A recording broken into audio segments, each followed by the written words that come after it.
샬롬, 말씀 묵상과 함께하는 여러분들을 주의 이름으로 축복합니다. 찬송가 585장 내 주는 강한 성이요, 함께 찬송드리겠습니다.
오늘 함께 나눌 말씀은 에스라 9장 9절의 말씀입니다. 하나님의 말씀을 제가 봉독하겠습니다. 우리가 비록 노예가 되었사오나 우리 하나님이 우리를 그 종살이하는 중에 버려두지 아니하시고 바사 왕들 앞에서 우리를 불쌍히 여김을 입고 소생하여 우리 하나님 성전을 세우게 하시며 그 무너진 것을 수리하게 하시며 유다와 예루살렘에서 우리에게 울타리가 되어 주셨나이다. 아멘. 저는 오늘 본문의 말씀을 가지고 절망 속에서 세우시는 하나님의 울타리라는 제목으로 함께 말씀 나누기 원합니다. 사랑하는 성도 여러분, 우리의 인생 여정에는 때로 모든 것이 무너져 내린 듯한 절망의 밤이 찾아옵니다. 마치 포로로 잡혀가 모든 것을 잃고 이름마저 잃어버린 채 노예로 살아가던 이스라엘 백성들처럼 말입니다. 죄의 결과는 참혹했고 그들의 현실은 칠흑 같은 어둠이 있었습니다. 바로 그때 학사 에스라, 이 사람은 민족의 죄를 끌어안고 하나님 앞에 부르짖었습니다. 그 기도 속에 담긴 한 구절, 바로 오늘 본문의 에스라 9장 9절은 마치 절망의 깊은 밤하늘을 가르는 한 줄기 별빛처럼 우리에게 다가옵니다. 오늘 우리는 이 말씀을 통해 가장 깊은 절망의 순간에도 결코 우리를 외면하지 아니하시는 하나님의 신실하심을 발견하고자 합니다. 그리고 스스로에게 묻습니다. 절망적인 현실 속에서 하나님은 자기 백성을 위하여 무엇을 하시는가? 이 질문에 대한 하나님의 응답을 함께 찾아 떠나봅시다. 그렇다면 절망 속에 행하시는 하나님의 세 가지 역사를 본문에서 찾아보겠습니다. 첫 번째로, 절망적인 현실 속에서 하나님은 언약의 기억으로 절망을 뚫고 찾아오십니다. 본문은 처절한 고백으로 시작하지요. 비록 우리가 노예가 되었으나, 이 한마디에 이스라엘의 수치와 절망, 무기력함이 응축되어 있습니다. 스스로의 힘으로 아무것도 할 수 없는 영적 파산 상태, 그것은 죄의 결과입니다. 그러나 바로 그 순간 놀라운 반전이 선포됩니다. 우리 하나님께서는 우리를 노예살이 가운데에서 버려두지 않으시고, 아멘. 여러분, 이것이 바로 복음의 심장이지요. 우리의 어떠함, 우리의 자격 없음에도 불구하고 하나님은 우리를 버려두지 아니하십니다. 왜요? 하나님은 언약에 신실하신 분이기 때문입니다. 아브라함과 맺으신 약속, 다윗에게 주신 영원한 언약을 기억하시는 하나님께서는 죄로 인해 깨어진 관계 속에도 먼저 우리를 찾아오십니다. 하나님의 사랑은 우리의 실패보다 크고 하나님의 기억은 우리의 절망보다 강합니다. 마치 탕자를 기다리는 아버지처럼 하나님은 언약의 기억을 붙드시고 절망의 강을 넘어 우리에게 다가오시는 분입니다.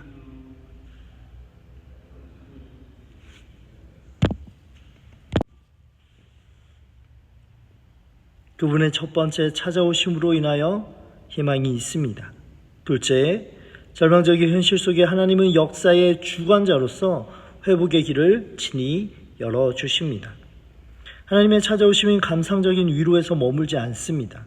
구체적인 행동으로 우리를 구원해 주십니다. 본문은 증언합니다.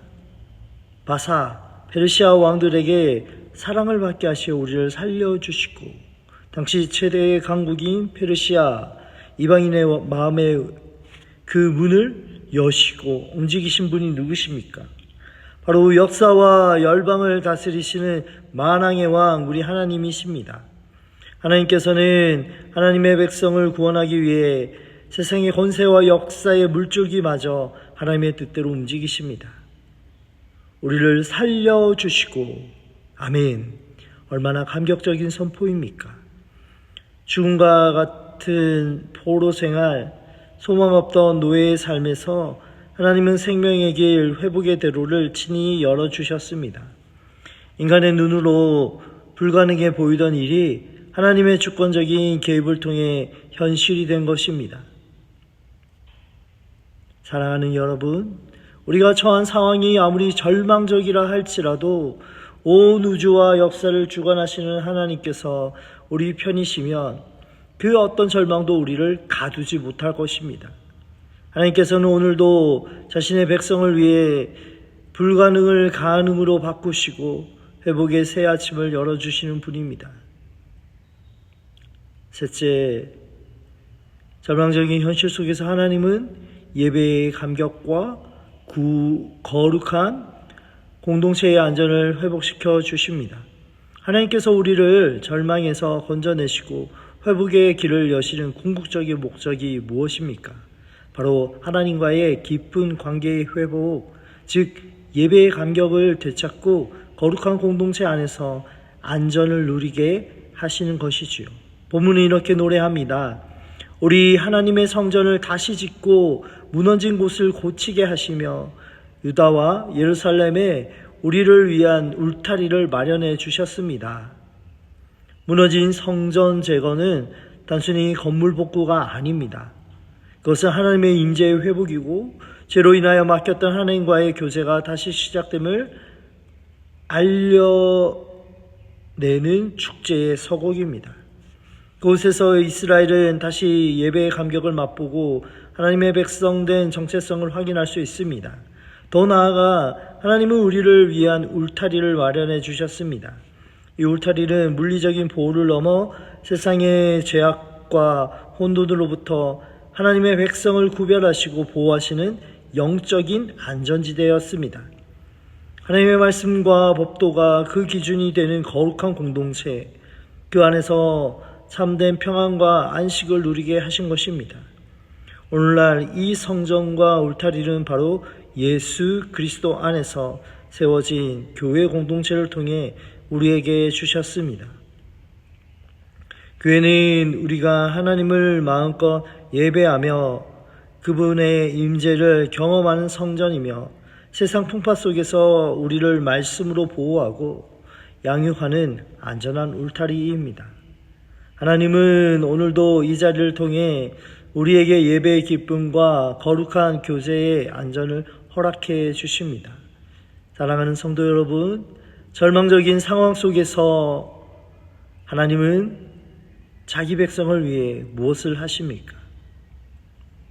오늘 에스라 9장 9절은 분명하고 선명하게 대답합니다. 하나님은 언약의 기억으로 우리를 찾아오십니다. 역사의 주관자로서 회복의 길을 열어주십니다. 그리고 마침내 예배의 감격과 거룩한 공동체의 안전을 회복시켜 주십니다. 이것은 단지 오래전 이스라엘만의 역사에서 그치지 않습니다. 죄로 인해 절망할 수밖에 없던 우리를 위해 하나님은 독생자 예수 그리스도를 보내어 주셨습니다. 그리스도 안에서 우리는 하나님의 변함없는 사랑을 발견하고 모든 죄와 절망으로부터 구원받아 영원한 생명의 길로 인도받습니다. 그리고 그의 몸된 교회다라고 하는 견고한 울타리, 그 보호 아래 참된 예배와 교제의 기쁨을 누리게 되었습니다. 오늘 우리의 삶이 어떠한 절망 가운데 있습니까? 기억하십시오. 우리를 결코 버려두지 아니하신 하나님, 우리를 위해 친히 길을 여신 하나님, 우리에게 참된 안식과 기쁨을 주시는 하나님이 바로 저와 여러분 곁에 계십니다. 그 신실하신 하나님을 의지하며 절망의 강을 건너 하나님이 마련해 주신 은혜의 울타리 안에 감사와 찬양의 삶을 살아가는 저와 여러분의 하루 되시길 주님의 이름으로 축원합니다. 아멘. 기도하겠습니다. 살아계신 하나님, 우리의 절망적인 상황 가운데에서도 하나님께서 우리의 울타리 되어주시고 찾아와 주시고 역사의 주관자로 회복시켜 주시니 감사합니다.